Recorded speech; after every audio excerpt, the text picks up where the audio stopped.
Aisha is a social studies teacher. Her class is studying land pollution these days, and they recently learned about the solid waste humans produce and its harmful effects on the environment. Miss Aisha now wants to teach her students ways in which they can reduce the creation of waste and help decrease land pollution. There are two ways in which Miss Aisha can do this. बच्चों, मैंने board पर कुछ ऐसे तरीके लिखे हैं जिससे हम आलूगी को कम कर सकते हैं। आप ये सारे पॉइंट्स अपनी कॉपीज पर लिखें और इन्हें याद कर लें। The first is that she simply lists down the ways to reduce waste production on the board and asks her students to copy them. This is a quick method of teaching. It saves Miss Aisha time.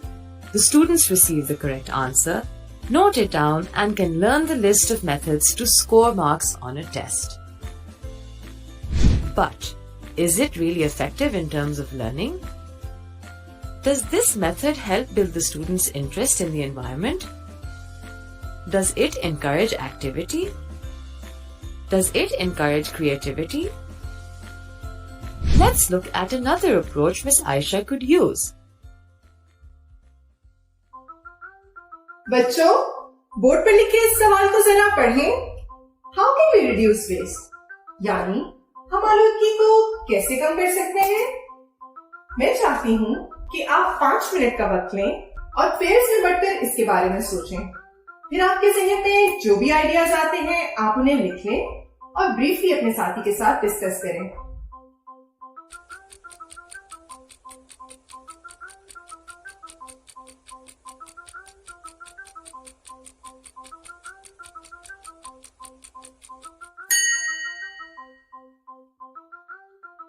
चलें class, 5 minute पूरे हो गए हैं।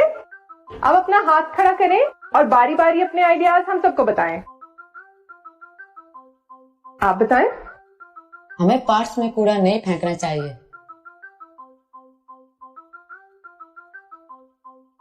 आप बताएं। मेरा ख्याल है कि हमें प्लास्टिक की बोतलों की जगह शीशे की बोतलें इस्तेमाल करनी चाहिए। मेरे ख्याल में हम एक ही कपड़े रोजाना पहन सकते हैं। उससे क्या होगा? इससे हम कम कपड़े खरीदेंगे और कम चीजें जाया करेंगे। और कोई आइडिया? शायद हमें फल ज्यादा खाने चाहिए और चिप्स कम खाने चाहिए। जी हाँ, हम जो पैकेट्स में खाना खरीदते हैं उनकी पैकेजिंग हमारी जमीन को नुकसान पहुंचा सकती है, क्योंकि ये प्लास्टिक्स कभी डिकम्पोज नहीं होते और मुश्किल ही है कि इन्हें रिसाइकल करके दोबारा कुछ बनाने के लिए इस्तेमाल किया जा सके। और कोई आइडिया? जी, हमें अपनी अम्मियों से कहना चाहिए कि वो हमें ऐसे लंच बॉक्सेस में खाना दे जिन्हें हम बार बार इस्तेमाल कर सके। मेरा ख्याल है कि हमें अपनी जमीन पर कूड़ा फेंकने के बजाय चांद पर कूड़ा फेंकना चाहिए। शाबाश, बहुत अच्छे ख्यालात जाहिर किए आप सबने। अब मैं अपनी बात भी ऐड कर देती हूँ।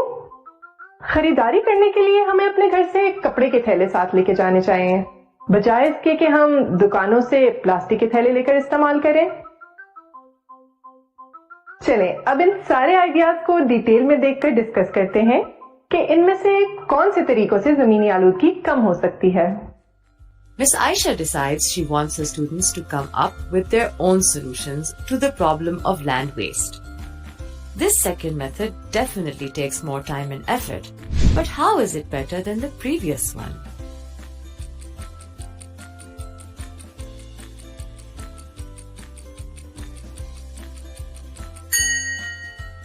This method of open group discussion to generate ideas focused around a topic is called brainstorming.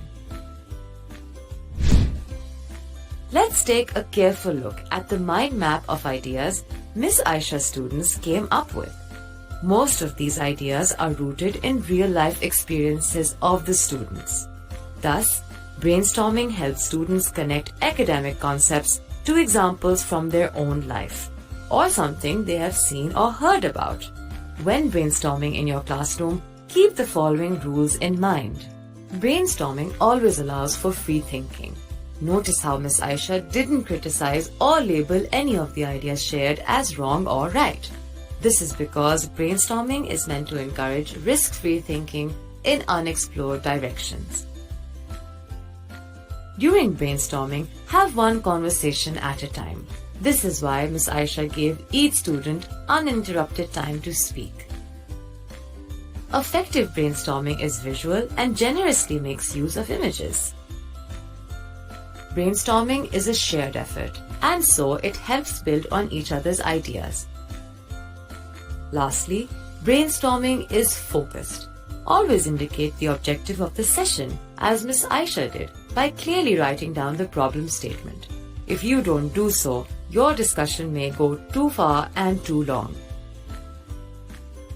So, what are the various techniques of structured brainstorming that you can use in the classroom? As a teacher, you may decide to group students and ask the groups to brainstorm individually and refine and shortlist their ideas before bringing them to the entire classroom. Assign homework on brainstorming, asking students to look for ideas before they present. This is a great time saver and helps students prepare better with more thinking time. Put up a problem in writing in the classroom and ask students to write down their solutions and post them up. This creates a large pool of ideas, which can then later be discussed and evaluated. In summary, brainstorming in class is a great way to include real-life examples and to explain concepts to students. Brainstorming helps students to understand a concept by themselves, and that greatly promotes their interest in the lesson. Great interest means great results.